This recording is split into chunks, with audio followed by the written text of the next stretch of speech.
ఈ లోకంలో కోరికలతో కాలిపోతున్న మనుషులు కొన్ని లక్షల మంది ఉన్నారు. కానీ కోరికలే లేని ఒకే ఒక్క దైవం ఉంది. కోపంతో ప్రపంచాలను, ఈ లోకాలను దహించగల శక్తి ఉన్న, కరుణతో భక్తుడి కన్నిటిని తుడిచే తండ్రి ఒక్కరే. ఆయనే పరమశివుడు.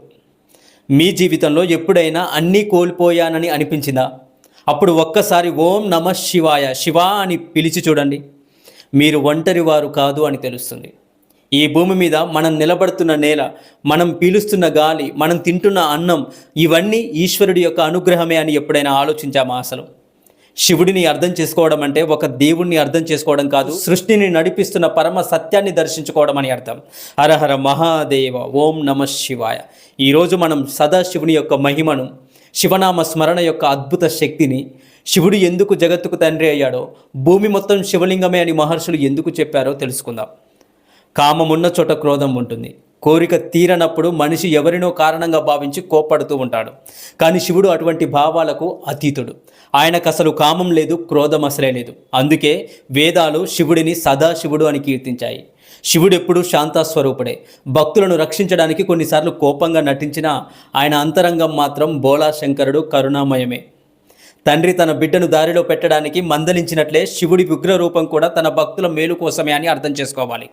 ఈశాన సర్వ విద్యానం, ఈశ్వర సర్వభూతానం అని వేదమే కీర్తించింది. ఆ మహాదేవుడు ఎల్లప్పుడూ శుభాలను మాత్రమే ప్రసాదిస్తాడు. శివుడు ఉన్న చోట అసలు అశుభం అనేదే ఉండదు. అందుకే మాత సతీదేవి తన శరీరాన్ని త్యజించే క్షణంలో ఈ ప్రపంచానికి, ఈ లోకానికి ఒక గొప్ప సత్యాన్ని చెప్పింది. శివుడిని ద్వేషించిన వారికి శుభాలు ఎలా కలుగుతాయి అని. ఎందుకంటే శివ అనే ఒక్క నామమే సమస్త మంగళాలకు మూలం. ఈ భూమి కేవలం మట్టి కాదు, ఇది శివస్వరూపం, పృథ్వీలింగం. మనం తినే అన్నం భూమి నుంచి వస్తుంది, మనం కట్టుకునే ఇల్లు భూమి నుంచే వస్తుంది, మనం ధరించే వస్త్రం భూమి నుంచే వస్తుంది, మనం ఉపయోగించే బంగారం, వెండి, ఇనుము, రాగి అన్ని వస్తువులు భూగర్భం నుంచే వస్తాయి. అందుకే భూమిని వసుంధర అని అంటారు. సంపదలను గర్భంలో దాచుకున్న ఆ తల్లి, ఆ వసుంధర స్వరూపమే ఈశ్వరుడు. ఒకరోజు అన్నం తినకుండా ఉండగలమా? గాలి పీల్చకుండా ఉండగలమా? పోని నీరు తాగకుండా ఉండగలమా? వీటన్నిటికీ ఆధారమైన శివుణ్ణి మర్చిపోవడం ఎంతటి అజ్ఞానమో చెప్పండి. ఉదయాన్నే లేచిన క్షణం భగవంతుడికి కృతజ్ఞత చెప్పాలి. బ్రహ్మ ముహూర్తంలో నిద్రలేచి కళ్ళు మూసుకొని శ్రీశైల క్షేత్రంలోనో, అరుణాచల క్షేత్రంలోనో నిలబడ్డట్టుగా భావించండి.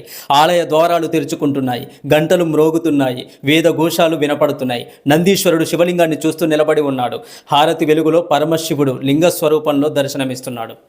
ఆ క్షణంలో ఒక్కసారి ఈశ్వర, ఓం నమః శివాయ అని పిలిచి చూడండి. మన మనసులోని భయం కరిగిపోతుంది, మన మనసులోని బాధ తగ్గిపోతుంది, మనకు తెలియని ఒక ప్రశాంతత మనలోకి ప్రవహిస్తుంది. అదే శివనామ మహిమ. భక్తి అంటే కేవలం పూజ కాదు, కృతజ్ఞతా భావం కలిగి ఉండాలి. నిన్న రాత్రి మనకు నిద్రనిచ్చింది ఎవరు? ఈశ్వరుడు. ఈరోజు ఉదయాన్నే మేల్కొల్పింది ఎవరు? ఈశ్వరుడే. ఈరోజు మనం శ్వాసిస్తున్నది ఆయన అనుగ్రహం వల్లే.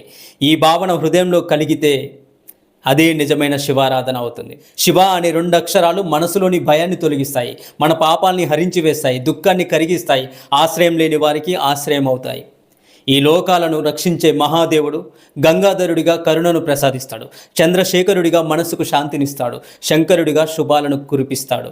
అందుకే ప్రతి ఉదయం లేచిన వెంటనే ఒక్కసారి ఓం నమః శివాయ అని పలకండి. ఆ నామంలోనే రక్షణ ఉంది, ఆ నామంలోనే శాంతి ఉంది, ఆ నామంలోనే మోక్షానికి దారి కూడా ఉంది. ఈ ప్రపంచం మొత్తం మనల్ని వదిలేసిన ఓం నమః శివాయ అని శివుణ్ణి స్మరించిన వారిని శివుడు ఎప్పుడూ వదిలిపెట్టాడు. అందరూ మన బాధల్ని అర్థం చేసుకోలేకపోయినా శివుడు మాత్రం మన కన్నీటి భాషను అర్థం చేసుకుంటాడు. మనం ఒక్క అడుగు శివుడి వైపు వేస్తే ఆ శివుడు మన కోసం 100 అడుగులు మన వైపు వేస్తాడు. శివనామ స్మరణ మన హృదయంలో ఉంటే చాలు. ఎందుకంటే ఈ కలియుగంలో భక్తుడికి గొప్ప ఆయుధం శివనామమే, గొప్ప ఆశ్రయం శివచరణాలే, గొప్ప సంపద శివకృపే.